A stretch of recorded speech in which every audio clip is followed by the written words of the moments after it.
buhata sa uban ang gusto nimo nga buhaton nila nimo. Mo nang golden rule. Di ka ganan awayon, ayog pangaway. Ganahan ka amiguon, amiguha sa sila. Ganahan ka hatagan, panghatag sa. Narabay uban kusog yung mga ayo, no? Kusog yung mga papel. Nga, wag yun sukad nakahatag og papel.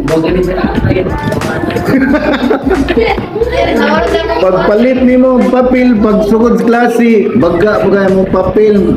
Pagsugod klase, katungal, nabili. Nya katong may bagong imong classmate na sige pangayo, bago yung papel, mangayo ka. Di na mo manghatag, mingon. Palit mo ha. So nasupak niya ang golden rule. Ang golden rule kay kung unsay mong gibuhat sa uban, mo na buhaton sa nila sa imo ha.